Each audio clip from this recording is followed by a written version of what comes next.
So in this video, we're going to do a deconstruction in Cubase Pro 8.5 of the B-side dub mix of my next single coming out on Closer to Truth Records. So this is a track called Never Your Love. And this is more dubby, more stabby, and it's more underground. I'm going to show you what I did.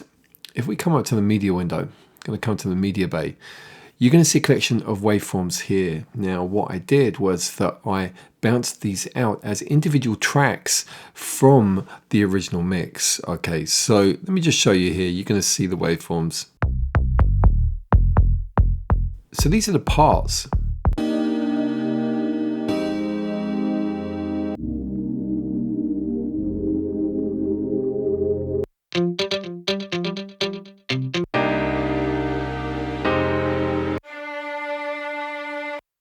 You know, if you watch that previous video, you'd hear all of these elements.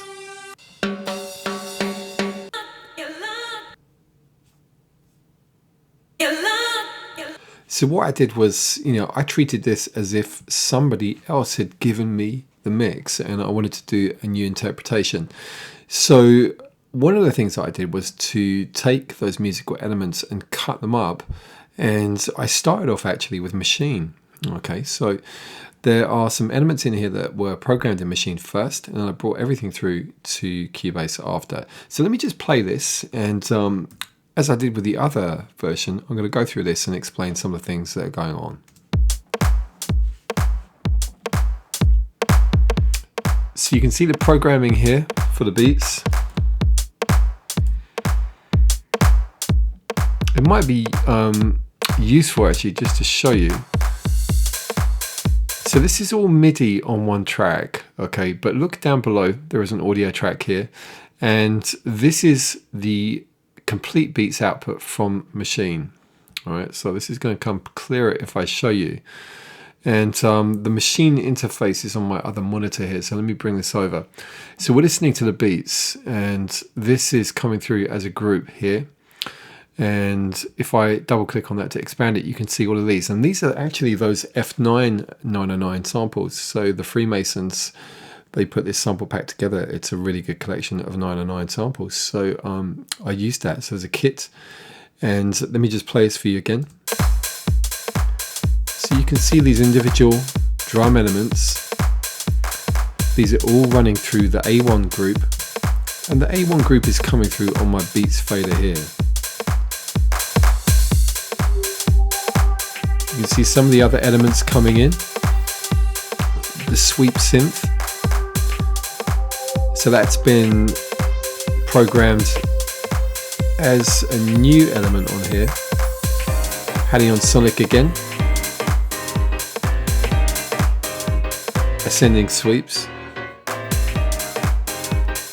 Now we've also started to hear that piano, and look.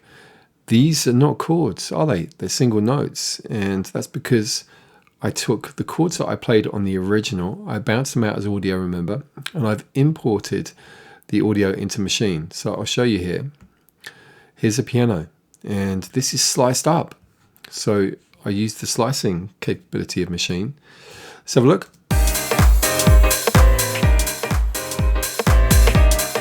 So it's rearranging the chords that I already had on my previous version and playing them in a different order, and the rhythm is different.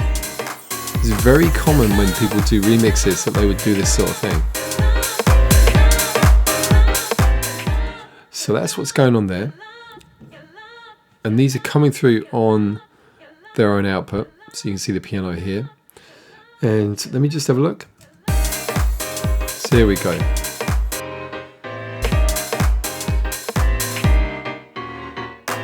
Nice little edit there, you can see taking out the beats.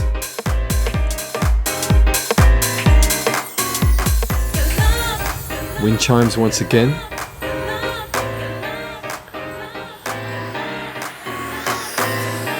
Some effects to add some drama. And now we're going to come up here with the same concept of the triggered sampled version of my original parts. Sounds so wicked, sounds so good. Let me just show you. Let's go back into Maschine. That's on this group. See down below? I picked out different sections here. And that sounds lovely, you know. What I really love about it is the fact that I created all of those musical elements from scratch in the original version, and now literally I've gone for that whole kind of sampling concept, kind of cutting and pasting elements, and it's really nice to have that contrast, you know. So very, very different approaches.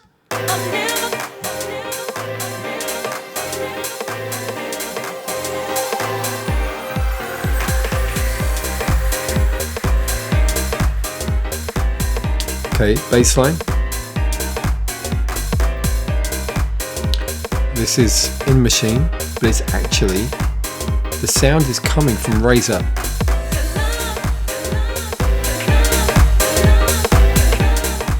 So you can see a lot of these elements were created in Maschine.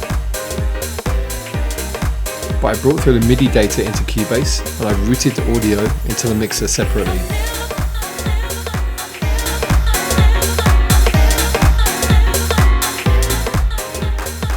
So, same piano, same string, but played from different positions, different timing, to create some variety on this section here. Bass line's a bit different here as well. And also, just to add some extra drama, I've got the vocal triggered as a kind of vocal hit. So here we go.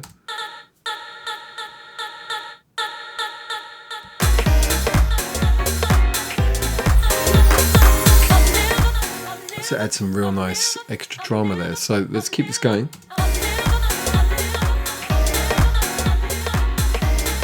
Ignore that delayed vocal, it's just because I had a different start point.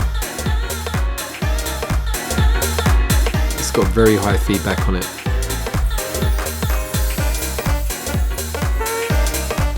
Give me some old school 90s flavour. There's a tenor sax here. This is coming from Contact.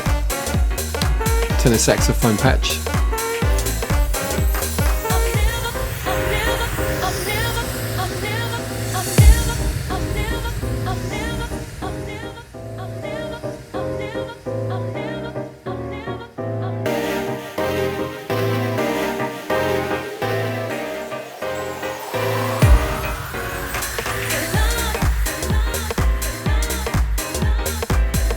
Oh, one of the things that's going on with that piano, you hear that?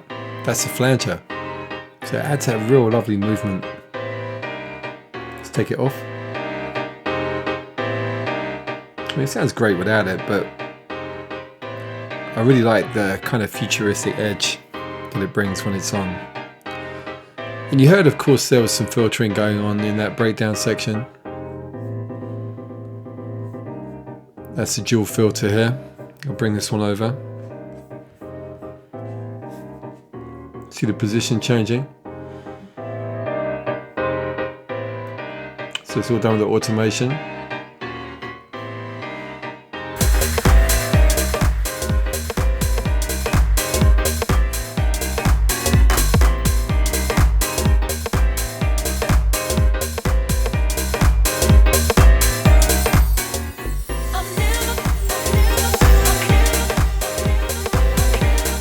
Resonance sweep coming back in here.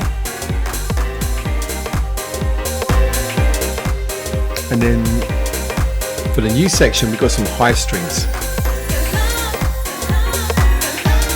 Just to add some extra tension and also to distinguish it from the earlier section.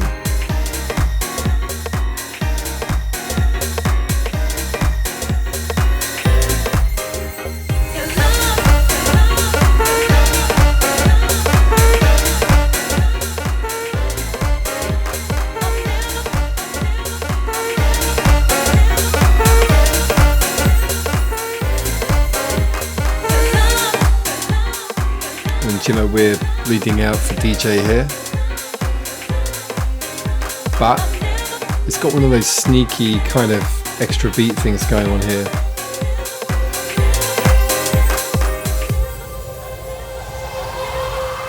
There are 2 extra bars in fact, so you're safer bringing the new track in after this point basically. And I've used this in one of my DJ mixes and it worked absolutely fine.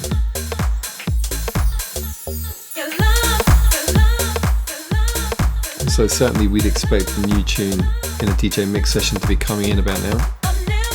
And all of these elements are designed to allow that to happen easily. So once again, just a few things to cover. This is what's going on my master, the virtual mix bus running with the Neve console.